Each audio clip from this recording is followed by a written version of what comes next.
La notion de retour est, dans le domaine politique, souvent chargée de symbolisme. Mais qu'en est-il lorsqu'un président de la République s'éloigne de ses fonctions pendant une période prolongée, tout en étant en bonne santé et sans motif officiel? C'est cette question fondamentale que Christian Ntimban-Bomo explore dans sa chronique intitulée Culture juridique, Retour du président, postée sur la page du TVG de l'Info.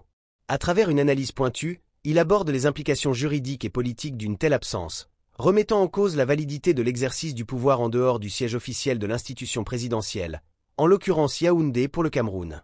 La question se pose alors, un président de la République peut-il, sans être en visite officielle ni souffrant de problèmes de santé, rester autant de temps à l'étranger sans que cela entraîne une vacance de la présidence? Selon la constitution camerounaise, la réponse semble être négative. En effet, l'article 1 de la Constitution stipule que le siège des institutions est à Yaoundé.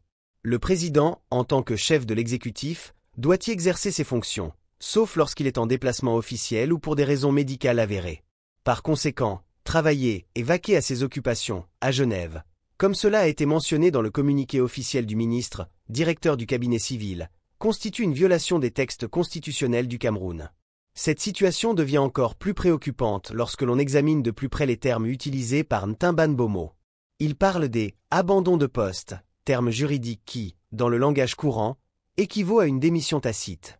Il rappelle que l'article 6 de la Constitution camerounaise prévoit clairement la constatation de la vacance de la présidence pour cause de décès, de démission ou d'empêchement définitif.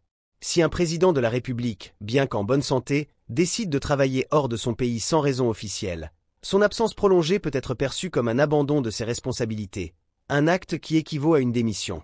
Mais au-delà de la stricte question juridique, Ntimban-Bomo pose une réflexion plus large sur la légitimité et l'intégrité des institutions. Que signifie la fonction présidentielle si elle peut être exercée à distance, dans un autre pays, hors des structures et des symboles de la République? Cette question revêt une importance cruciale, car elle touche à la nature même de la démocratie et à la confiance que les citoyens placent dans leurs dirigeants. Un président absent, qui ne siège pas physiquement à Yaoundé, affaiblit l'idée même d'une présidence active et engagée pour son pays. Il est vrai que dans certains cas, un président peut déléguer certaines de ses fonctions à son Premier ministre, comme le permet l'article 10 de la Constitution en cas d'empêchement temporaire. Cependant, dans le cas que nous décrit Ntimban-Bomo, il n'y a ni empêchement ni délégation officielle. Le président est en bonne santé, et pourtant, il choisit de rester hors de son pays, loin du siège du pouvoir, créant ainsi une situation ambiguë où l'exercice du pouvoir devient irrégulier. Cette ambiguïté alimente un climat de doute et d'incertitude parmi les citoyens et les observateurs politiques. Pourquoi un président en pleine possession de ses moyens physiques et intellectuels choisirait-il de rester autant de temps à l'étranger, au lieu d'être aux commandes de son pays? Cette question s'accompagne d'une autre interrogation. À quel moment considère-t-on qu'il y a vacance de la présidence? Contrairement aux rumeurs circulant dans l'opinion publique, Ntimban-Bomo précise qu'il n'existe pas de délai de 45 jours pour constater la vacance de la présidence. L'absence non justifiée, même d'une journée, peut constituer un motif suffisant pour appliquer l'article 6, 4, de la Constitution et déclarer la vacance de la présidence pour cause de démission. Ce débat, fondamental pour la démocratie, met en lumière l'importance de l'assiduité et de la permanence du chef de l'État à son poste de travail.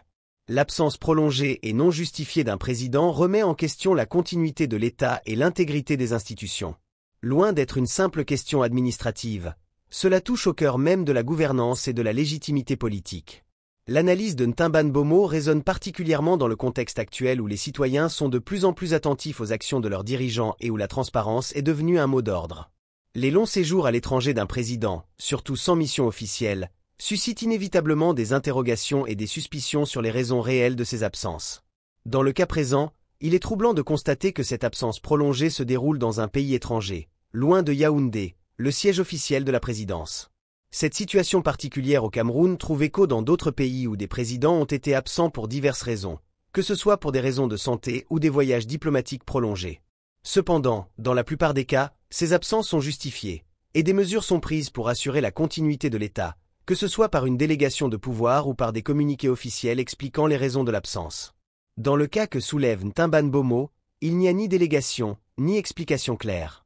Le flou qui entoure la situation du président camerounais crée une situation délicate où les institutions elles-mêmes semblent vaciller. Les citoyens, quant à eux, sont en droit de demander des comptes et de comprendre pourquoi leur président ne se trouve pas à son poste, surtout en période de défis politiques, économiques et sociaux majeurs. Les implications de cette absence prolongée vont au-delà du simple cadre national. À l'étranger, la communauté internationale observe également ce type de situation avec une attention particulière. Un président absent de son pays pendant une période prolongée, sans raison officielle, peut susciter des doutes sur la stabilité du gouvernement et sur la capacité du pays à gérer ses affaires internes et ses relations extérieures. Cette perception peut avoir des répercussions sur les investissements étrangers, les relations diplomatiques et l'image du pays sur la scène internationale. Au final, cette chronique de Christian Timban-Bomo pose une question fondamentale sur la place du président dans la structure institutionnelle d'un pays. Si l'absence prolongée d'un président en bonne santé et sans mission officielle constitue une violation des textes constitutionnels, elle ouvre la voie à une réflexion plus profonde sur la responsabilité des dirigeants envers leurs citoyens et sur la nécessité d'assurer la continuité de l'État.